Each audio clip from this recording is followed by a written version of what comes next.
Government bonus అనేది అందరికీ ప్రోత్సాహం అనేది ఇవ్వాలనుకోవడం మంచి పని.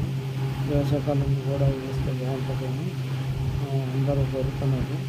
కాకపోతే ఏంటంటే ఎలక్ట్రికల్ సిబ్బంది లోకల్గా ఉండేవాళ్ళు ఒకటికి 10 సార్లు ఫోన్ చేసిన రెస్పాన్స్ ఇవ్వరండి.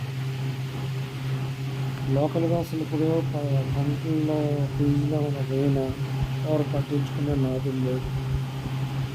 అదే ఎవరన్నా పొలిటికల్ లీడర్స్ ఏమైనా ఫీజులు ఏమన్నా పోయినాయి, ట్రాన్స్ఫార్మర్లు పోయినాయి అంటే యుద్ధ ప్రాతిపదికన చేస్తున్నారు.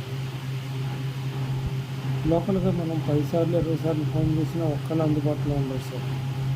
వారం రోజుల నుంచి ఫీజు పోయి చేల్లో ఉన్నాళ్ళు ఇబ్బందులు పడతా ఉండి ఫోన్లు చేస్తే కూడా ఎలక్ట్రికల్ సిబ్బంది కొంచెం బిజీలో ఉన్నారు.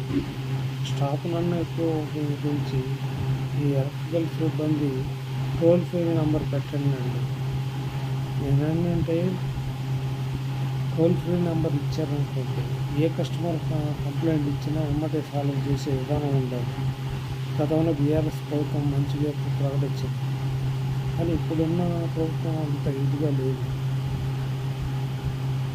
కొంచెం అన్ని రంగాల్లోనూ కొంచెం చేసుకుంటూ వస్తున్నారు. కానీ ఎలక్ట్రికల్ది ఇదివరకు మంచిగా నడిచేది. ఇప్పుడు ఏంటంటే ఎవరైనా కస్టమర్ ఏదన్నా కంప్లైంట్ ఇద్దామన్నా వాళ్ళకి ఫోన్లు వస్తున్నాయి. అయ్యే ఇప్పుడు మినిస్టర్లు కానీ ఎవరైనా కానీ ఎలక్ట్రికల్ ఏదైనా ప్రాబ్లం ఉంటే యుద్ధ ప్రాతిపదికన వెళ్ళిపోతున్నారు. కానీ సామాన్యుడు 10 సార్లు వెళ్ళి మొరబెట్టుకున్న చిన్న చిన్న పనులకు కూడా ఎవరు రావట్లేదండి. మేము ఒకటే చెప్తున్నాం సార్, వ్యవసాయ రైతులు అన్ని సమస్యల గురించి ఎక్కడ ఫైట్ చేస్తారు. విద్యుత్ గురించి కూడా ఎవరికి కంప్లైంట్ ఇవ్వాలి. లోకల్గా మీరు కరెంట్ ఫీజు కట్టకపోతే 10వ తారీఖు 18వ తారీఖు రెడీగా వస్తారు. మరి ఈ ఏదైనా ఫీజు పోయిందని కంప్లైంట్ ఇస్తే ఒక్కడంటే ఒక్కటి పట్టించుకోదు.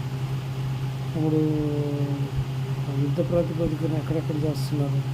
ఇప్పుడు మా ఏరియాలో నర్సులాబాద్ మండలంలో కొన్ని చోట్ల ఇట్లాగే ఫీజులు పోయి చిన్న చితక ప్రాబ్లం ఉన్నాయి. ఎవరికి చెప్పుకోవాలో తెలవడం లేదు. చెప్పిన రెస్పాన్సిబిలిటీ కూడా ఉంటుందా. యాప్లో పెడితే మళ్ళీ ఫోన్లు మళ్ళీ ఎందుకు పెట్టారన్న ఫోన్లు. కొంచెం ఎవరైనా ఎలక్ట్రికల్ సిబ్బంది పట్టించుకోండి సార్. రైతన్నకి ఇప్పుడు ఏమీ ఉండదు, మిగిలేదు.